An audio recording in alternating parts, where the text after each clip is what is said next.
Do you know that if you get 3.0 in your first year and in your second year you decide that, okay, I want to be better, and you get 4.9 out of 5 in your second year, in your third year you get 4.9 out of 5, in your fourth year you get 4.9 out of 5, my brother, my sister, you are not graduating with the first class. Hi everyone, my name is Chidima. I am a 600 level pharmacy student at the University of Nigeria. Here are 5 things I wish someone had told me before getting into the university. First things first, do things when your classmates are doing them. So this goes for assignments, registration, clearance, anything that you are doing. As a fresher, do it when they have told you to do it. Let me explain why. Now, as you're coming into a new environment, university environment, you do not know people, you do not know the lecturers, you don't know the professors, you have not met them before in your life. So imagine that the first time that you're coming into this kind of environment where you'll be for the next 4 years, the first impression that a lecturer or an executive in your department is going to have of you is that you faulted in this or you faulted in that. It doesn't really sit well. And also, you want to prevent yourself from having any situation where you go into a lecturer's office or a professor's office and saying, sir, please. You know, as a fresher, you are not someone that has will I say, you don't really know people, and it's very easy to be taken advantage of. You don't want that to happen to you. So don't go asking, like, faulting, because when you fault now, you have to go and beg someone. You say, please, you don't want that as a fresher. So take this advice very seriously. Make sure you do things when everyone is doing them. You submit your this, you submit your that. If it's an assignment the lecturer gives, submit it. If it's attendance, make sure you have it, because you don't want to be in such an issue or a problem. Secondly, this is for your first year result or your first year GPA. People tend to feel like, okay, this is my first year. It's not a must I get it right in my first year. If I want a first class, I can still hype my result up in my second year or third year or my fourth year. Let me tell you something. Do you know that if you get 3.0 in your first year and in your second year you decide that, okay, I want to be better, and you get 4.9 out of 5 in your second year, in your third year you get 4.9 out of 5, in your fourth year you get 4.9 out of 5, my brother, my sister, you are not graduating with the first class. Check it, you are graduating with a 4.42 CGPA, and that is not a first class. Regardless of the fact that you have been on a very sharp first class from your second year to your third year to your fourth year, you are not graduating with the first class. Now, because people don't really understand the gravity of one result or 1 year's CGPA in your overall CGPA, people often don't understand that. So take your first year CGPA very seriously. If you want to graduate with the first class, your first year CGPA, try as much as possible for it to be a first class. You know, it's easy to even get 4.5 than for you to now start looking for 5.0 when you have gotten 3.0. It's going to be very difficult. So start aiming for the top right from your first year. Now, this third one goes towards change of course, and those that have been given a course that they do not want or what they did not put, the university just gave it to them as per take admission. Now, I want to make this clear. If you have been given a course that you do not like, or that was not what your intention was, try as much as possible to rewrite JAMB and get that course that you wanted. Now, let me explain why I'm saying this. Don't say, it's just 4 years. I don't want to lose out when my mates are entering school. I'm not entering school. No, you don't want to do that. Let me explain. You see someone that has passion for medicine now. Okay, the person has passion for medicine. The person got that medicine. I love medicine. I want to do medicine.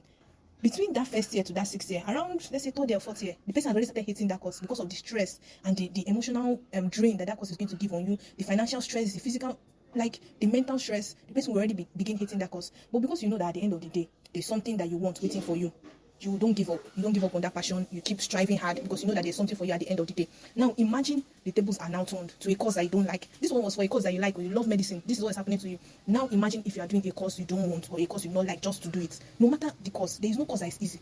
That they gave you biochemistry, they gave you microbiology, does not mean that it's easier or it's not easy.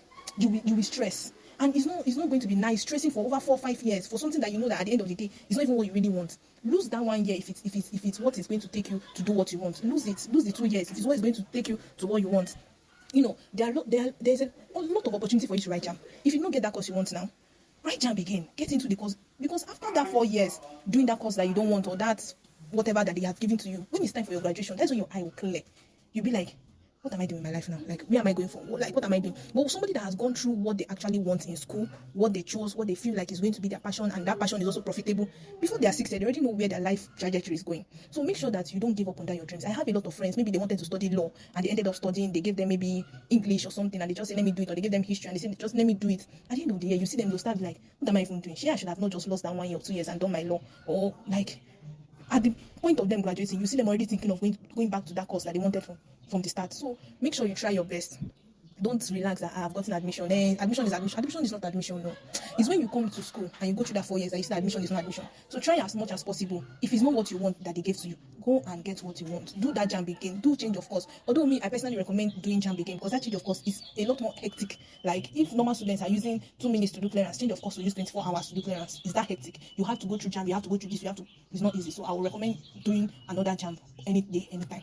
Now, this fourth advice is for you to always try and get involved. Get involved in socials, get involved in academic activities, get involved in even church activities. Don't just go to school and be living like a ghost. You're not in anywhere, you're not in any society, you're not in, like, there's some societies that at the point of your graduation, those are the people that will actually help you, those are the people that will actually give you a job. There's some societies that you get to network with people, you get to go for conferences, you get to go for a lot of things, participate in competitions. There's a reason why there's competitions, there'll be only like 3 winners or 3 prizes, because they need to get people that stand out. Now, in your department, imagine a department graduating over 300 medical students, all of them passed, they're all doctors. What makes you stand out? What is that in your CV that gives you that edge over your classmates? It has to be those things that you triumphed over them, those competitions, leadership positions, and politics, all those things. Those are the things that actually show that you are different. This is what differentiates me from the rest of them. So you don't want to just be blended in. You don't want to be an average student. Engage in all these activities. If they bring competition, do it. And you notice that most scholarships and all of that, they always ask for any related academic achievement or any related leadership position. That's to show you that they prioritize all those things more than even academics sometimes. So engage in all those things. That's what makes you stand out, and that's what makes you a whole lot different from your class. Now, the fifth one, carry foodstuffs. I know why I'm saying this thing. Carry foodstuff, because that joy that you're coming to school may make you forget that there's hunger in the land. They'll give you pocket money today. In the next 1 or 2 weeks, it's gone.